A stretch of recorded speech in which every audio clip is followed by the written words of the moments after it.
নদীতে ড্রেজার দেখলেই দেশীয় অস্ত্র নিয়ে বালু খেকোদের ধাওয়া দিচ্ছেন গ্রামবাসী। ফসল রক্ষায় নেমেছেন আন্দোলনেও। দাবি জানিয়েছেন ব্রাহ্মণবাড়িয়ার বিজয়নগরে তিতাস নদী থেকে অবৈধভাবে বালু উত্তোলন বন্ধের আশ্বাস দিয়েছে পানি উন্নয়ন বোর্ডও। এমনিতেই সংঘাতপ্রবণ ব্রাহ্মণবাড়িয়া, ছড়াছড়ি দেশীয় অস্ত্রের। সেই অস্ত্র হাতে তিতাস নদী পারে শশই গ্রামবাসীর বিক্ষোভ। বালুতোলা দেখলেই জানাচ্ছেন প্রতিবাদ, দিচ্ছেন ধাওয়া। বিজয়নগরে কয়েক মাস ধরেই নির্বিচারে বালু তুলছে একটি চক্র। এতে নষ্ট হচ্ছে ফসল। আসছে বর্ষায় জমি হারানোর শঙ্কাও করছেন স্থানীয়রা। তাই দিনে বালু উত্তোলন টের পেলেই দলবদ্ধভাবে প্রতিরোধ গড়ে তুলছেন গ্রামবাসী। পালন করছেন মানববন্ধন সহ নানা কর্মসূচি। প্রশাসনকেও বিষয়টি লিখিতভাবে জানিয়েছেন তারা।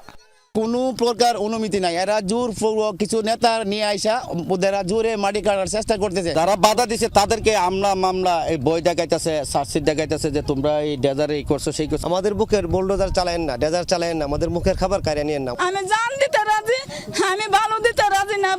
গ্রামবাসীর অভিযোগ, বিজয়নগর উপজেলা বিএনপির আহ্বায়ক কমিটির সদস্য আসাদুজ্জামান আসাদের নেতৃত্বে একটি চক্র বালু তুলছে। যদিও অভিযোগ অস্বীকার করেছেন আসাদ। আমার ওইখানে কোনো ইন্টারেস্ট নাই।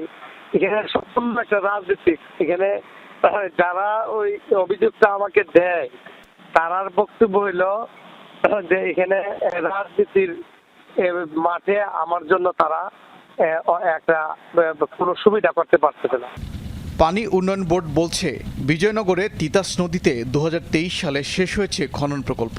তারপর কাউকে বালুমহল ইজারা দেওয়া হয়নি। এটা আমাদের সুইং ড্রেজারের মাধ্যমে খনন করা হয় এবং 2023 সালে প্রকল্পটা সমাপ্ত হয়। বর্তমানে ডিজাইন ডেপথ অনুযায়ী যেহেতু পানি রয়েছে, বর্তমানে কোনো পুনঃখনন কাজ তিতাসে আমাদের চলছে। এখন তিতাসে কোনো ধরনের কোনো খনন কাজ যদি কেউ করে থাকে ব্যক্তি উদ্যোগে, এটার সাথে পানি উন্নয়ন বোর্ড কোনোভাবেই জড়িত না। বালু উত্তোলনে জড়িতদের বিরুদ্ধে ব্যবস্থা নেওয়ার আশ্বাস দিয়েছেন নির্বাহী প্রকৌশলী ওবায়দুর রহমান। যমুনা নিউজ।